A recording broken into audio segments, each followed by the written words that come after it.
আশা করছি সকলেই ভালো আছেন। আমি সঙ্গীতা। আজ অনেক দিন পর আপনাদের কাছে আসলাম নতুন আরেকটি গল্প নিয়ে।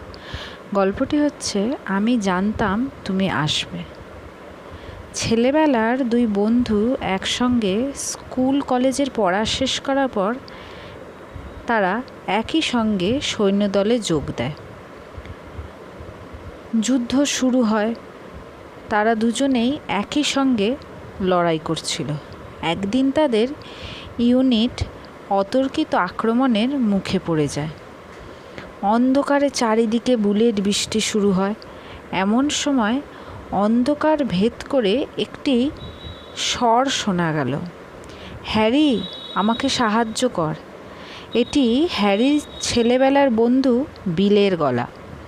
হ্যারি বিলকে সাহায্য করার জন্য ক্যাপ্টেনের অনুমতি চাইল, কিন্তু ক্যাপ্টেন কিছুতেই অনুমতি দিল না। ক্যাপ্টেন বলল, না, আমি তোমাকে যেতে দিতে পারি না, কারণ আমার লোক কমে গেছে। তাছাড়া বিলের গলা শুনে মনে হচ্ছে ও বাঁচবে না। অন্ধকারে আবার শোনা গেল, হ্যারি, আমাকে বাঁচাও। শেষ পর্যন্ত থাকতে না পেরে হ্যারি ক্যাপ্টেনকে বলল, ক্যাপ্টেন, ও আমার ছেলেবেলার বন্ধু, আমাকে ওকে সাহায্য করতেই হবে।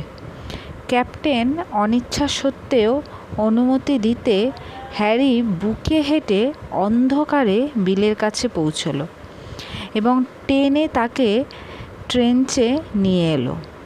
বিল কিন্তু মারা গেল। ক্যাপ্টেন রাগ করে বলল, বলেছিলাম না বিল মারা যাবে, তুমিও মারা যেতে পারতে এবং আমার একজন লোক কমে যেত। কাজটা ঠিক হয়নি। হ্যারি বলল, ক্যাপ্টেন, আমি ঠিকই করেছি। আমি যখন ওর কাছে পৌঁছালাম বিল বেঁচে ছিল এবং ওর শেষ কথা ছিল, হ্যারি, আমি জানতাম তুমি আসবে। এই গল্পটি থেকে আমরা কি শিখলাম? পারস্পরিক সুসম্পর্ক সহজে কিন্তু পাওয়া যায় না। একবার যদি তা তৈরি হয় তবে তা পালন করা উচিত। প্রায়ই বলা হয়, তোমার স্বপ্ন সফল করার জন্য সচেষ্ট হও, কিন্তু অপরের ক্ষতি করে তুমি তোমার স্বপ্ন সফল করতে পারবে না। যারা বিবেকবোধ শূন্য তারাই তা করতে পারে।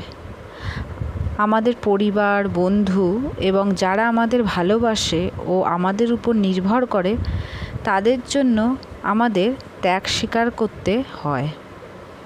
আশা করছি গল্পটি সবার ভালো লাগবে। আজকে এখানেই শেষ করছি। খুব তাড়াতাড়ি আবার আসবো নতুন আরেকটি গল্প নিয়ে। ধন্যবাদ।